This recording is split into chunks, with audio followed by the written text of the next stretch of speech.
ایصال ثواب کے لیے کون سے اعمال کریں؟ ایصال ثواب کے لیے غریبوں کو کھانا ہم کھلا سکتے ہیں،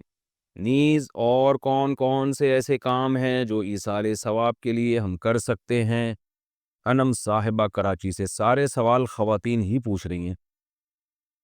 مردوں کے پاس میرا خیال ہے مسائل پوچھنے کا ٹائم نہیں ہے، پب جی سے فرصت نہیں ہے، شاید یہ وجہ ہو، جتنے بھی سوالات آ رہے ہیں سارے خواتین کے آ رہے ہیں۔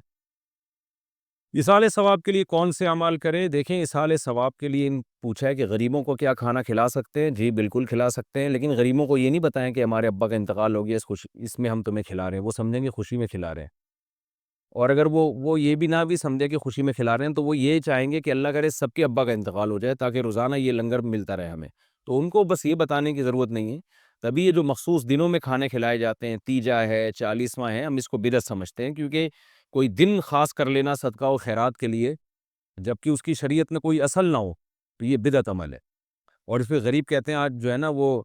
اب تو یہ لفظ بن چکا ہے کہ جو ہے لوگ کسی کو بد دعا دے رہے ہوتے ہیں نا، تو یہ لفظ کہتے ہیں کہ اللہ کرے تمہارے سویم کے چاول کھاؤں میں آ کے،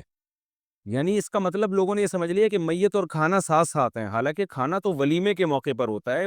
میتوں پر تھوڑی ہوتا ہے، میتوں پر تو غم ہوتا ہے۔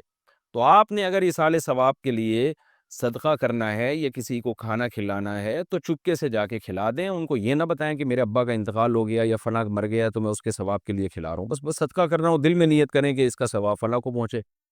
اور یہ چیز منسوس ہے۔ صحابیہ نے رسول اللہ صلی اللہ علیہ وسلم سے پوچھا، یا رسول اللہ ان امی توفیت عنی افاتصدق عنہا، میری والدہ کا انتقال ہو گیا ہے، میں ان کی طرف سے صدقہ کر سکتی ہوں؟ آپ صلی اللہ علیہ وسلم نے فرمایا ہاں کر سکتی ہو۔ تو بعض علماء کہتے ہیں صرف صدقہ ہی جائز ہے، لیکن جو بر صغیر کے علماء ہیں ان کی رائے یہی ہے کہ حدیث میں ایک اشارہ دے دیا ہے کہ نیکی کا ثواب میت کو پہنچایا جا سکتا ہے، تو صدقہ ایک نیکی ہے، تو ایک ایگزامپل دی جا رہی ہے، تو مراد صرف یہ نہیں ہے کہ صدقہ، کوئی بھی نیکی کی جا سکتی ہے میت کے لیے، نماز پڑھی جا سکتی ہے، تلاوت کی جا سکتی ہے، قربانی تو نبی صلی اللہ علیہ وسلم نے کی ہے، ایک اپنے لیے ایک امت کے لیے، تو قربانی بھی کی جا سکتی ہے، تو کوئی بھی نیکی کی جا سکتی ہے، کوئی خاص نہیں ہے، لیکن پھر بھی بہتر یہ ہے کہ صدقے کو زیادہ فوکس کریں، کیونکہ یہ بالکل حدیث میں اس کی مثال ہے اور اس میں کوئی اختلاف نہیں ہے صدقے میں، تو اس لیے صدقہ کرنا یہ زیادہ افضل عمل ہے،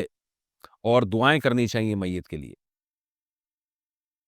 صبح و شام کے اذکار کا بہترین وقت کون سا ہے؟ صبح و شام کے اذکار کا بہترین وقت فجر اور عصر کا ہے یا فجر اور مغرب کا ہے؟ دردانہ منصور، دیکھیں صبح اور شام کے جو حدیث میں اذکار بیان کیے گئے ہیں، جب تک حدیث میں کوئی خاص وقت نہ بیان کیا گیا ہو، جیسے نبی صلی اللہ علیہ وسلم بعض نوافل مغرب کی نماز کے بعد پڑھا کرتے تھے، تو وہ تو اسی ٹائم پہ ثابت ہیں، لیکن نارملی جب یہ کہا جاتا ہے کہ یہ دعائیں ہمیں صبح و شام پڑھنی چاہیے یا یہ تسبیحات ہمیں صبح و شام پڑھنی چاہیے، تو صبح سے مراد فجر سے لے کر اشراق تک کا وقت، اور شام سے مراد ہے عصر سے لے کے مغرب تک کا وقت، یہ سب سے بہترین وقت ہے ذکر اذکار کے لیے، قرآن سے بھی ثابت ہے اور احادیث صحیحہ سے بھی ثابت ہے۔ لیکن اگر کوئی نہ کر سکے، صبح کے اذکار جو ہے فجر کے بعد نہ کر سکے، تو پھر دوسرے نمبر پہ اشراق کے بعد، اسی طرح کوئی یعنی زوال سے پہلے پہلے جب بھی وہ کرے گا تو صبح کے اذکار ہی کہلائیں گے، اور اگر کوئی شخص عصر کی نماز کے بعد ذکر نہ کر سکے تو مغرب یا عشاء کے بعد بھی پڑھ سکتا ہے، لیکن ثواب نسبتاً تھوڑا سا کم ہو جائے گا۔